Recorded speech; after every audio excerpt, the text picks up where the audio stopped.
Okay. Alright, we're going to go through the steps involved with balancing a tire on this KATOOL KT-B700 balancer. The first thing I like to do is basically take some lacquer thinner and clean off where all the weights are going to be mounted onto this. And there's a couple of weights in here. We'll just scrape them off, get rid of them. And that way when you're in the middle of balancing, you'll basically be able to stick on your weights pretty well. These are aluminum rims, and there's really no provisions to put wheel weights on the face of the rims.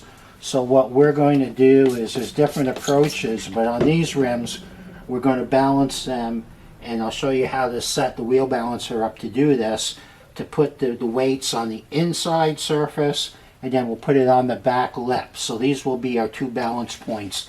Unlike, you know, old steel rims where you put it on the front lip and the back lip, we'll put stick-on weights here, and then we'll put clamp-on weights onto the lip there to balance these tires. So we've got that done. That looks pretty good. So now what we need to do is get this onto the balancer, and so what I can try to do is put that on, and then you need a cone that fits onto the taper, and this is the closest one that fits onto these. So we'll put that on, go like so, come here, and then we'll start tightening it until it starts to seat.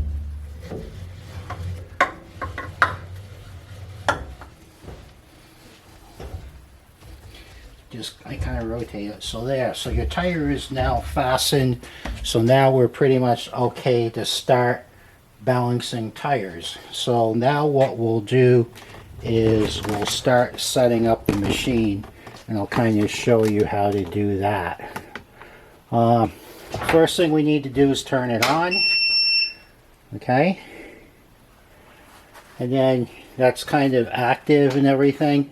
And what we need to do is measure the rim, okay? And the three measurements are A, B, and C, where A is the distance from the machine to the back lip, which is right here, okay? And what happens is, if you look, this thing's in centimeters or something, they're not inches, but if you look, it's like 9. Make sure that when you put the numbers in, you use those numbers on the scale and don't convert them to English units or anything. Even though the wheel diameter is going to be in inches and the width is going to be in inches, but when you set this up, use the scale that's on here. So it's 9. So A will come up, and we'll basically enter 9.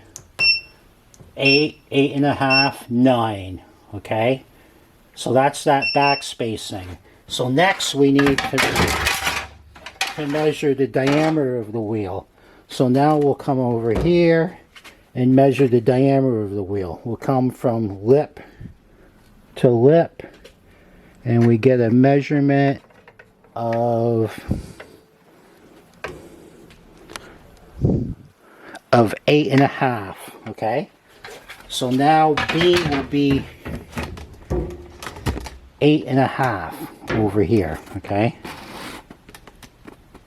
so now we'll go B 5.7, 6, 6.2, 7, 7.2, 7.5, 8, and we said 8.5. Just going to double check just to make sure.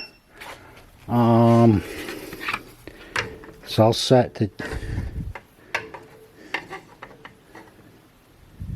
yeah, we're 8.5. Okay, so we'll set that, and then the diameter is 17, so that's now at 14, 15, 16, 17. So now the parameters for this wheel is all set, okay? So now what we need to do is we're going to basically, this is an aluminum wheel, and we pretty much need to set it up based on how we're going to balance it. Now, the first thing we start is with aluminum, because it's an aluminum wheel and there's different approaches where you can basically do inside of the barrel in 2 different spots, or inside the barrel on the back side, or inside the barrel on the front side, or inside the barrel in 2 other spots on the back, or ALU3, which is the one that we're going to do, which is basically puts it on the inside of the barrel right behind the flange, and then one onto the lip, okay? So now we're basically all set up there for the aluminum wheel, the way we're going to balance it. We've put in all our parameters. So now we'll just back up a little bit, okay? And we'll basically start spin balancing the tire. So the first thing we'll do is we'll move this out of the way. This is really fragile, so you don't really want to break this. And they recommend that you just start spinning the wheel before you start it. So then you hit start and it's going through a dynamic balance, okay?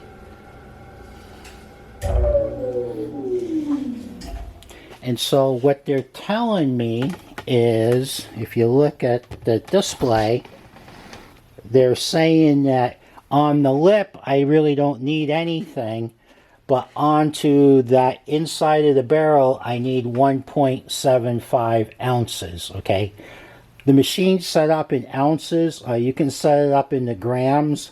I like working in English units, and pretty much most of my weights are called in English units, so that's kind of what I do.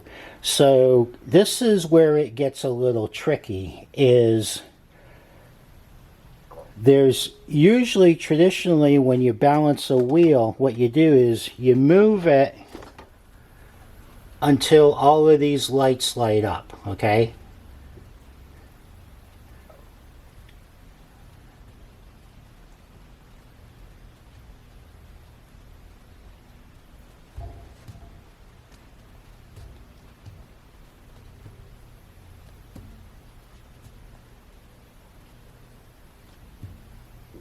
And it's not doing it for me. Hold on a second. There's 2.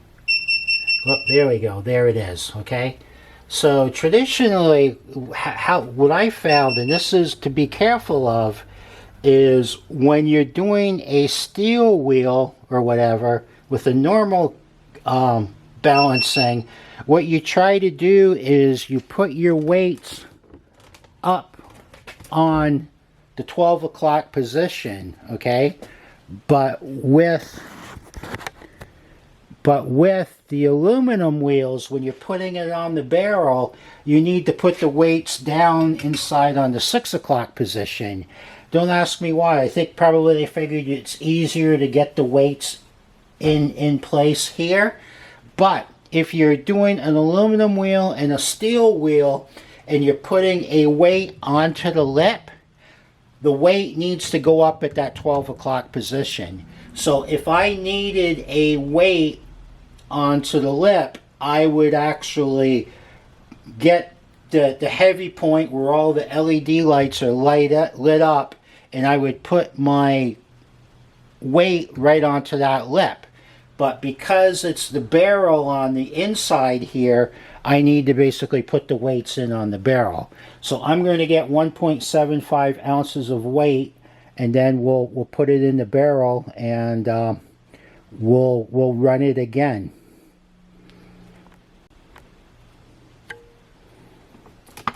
Okay, so if you look, I get to my high spot and my weight's down at the 6 o'clock position down below there.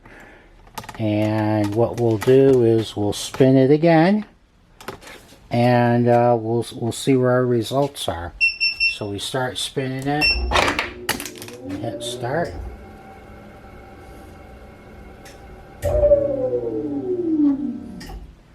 Alright, so it's still saying I need another ounce.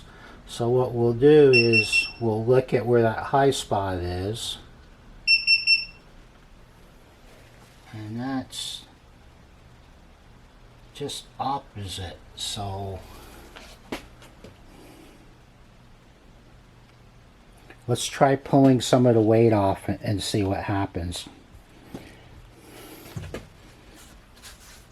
I'll pull 3/4 of the ounces of the weight off.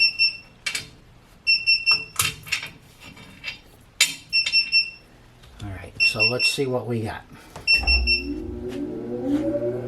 Sometimes it's a trial and error thing too. So, okay, so I took the 3/4 off and I'm at 0, 0. So check that out. So yeah, so their first assumption was a little excessive, and it asked me to put some weight onto the opposite side to counterbalance that, so it doesn't make any sense. So I took some of the weight off, and now we're basically balanced pretty well. So we're right at 0, 0. You can't ask for anything better than that. So that's pretty much the key.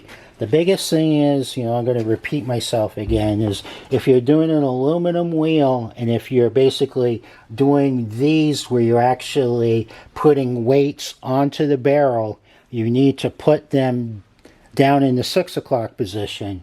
But if you're putting weights up on the lip, it needs to be in the top portion of it at the 12 o'clock position. Okay, up on the top if it's a lip, if it's a barrel, down in the bottom on your heavy spot where all of your lights are lighting up. So that's that. Thanks for watching.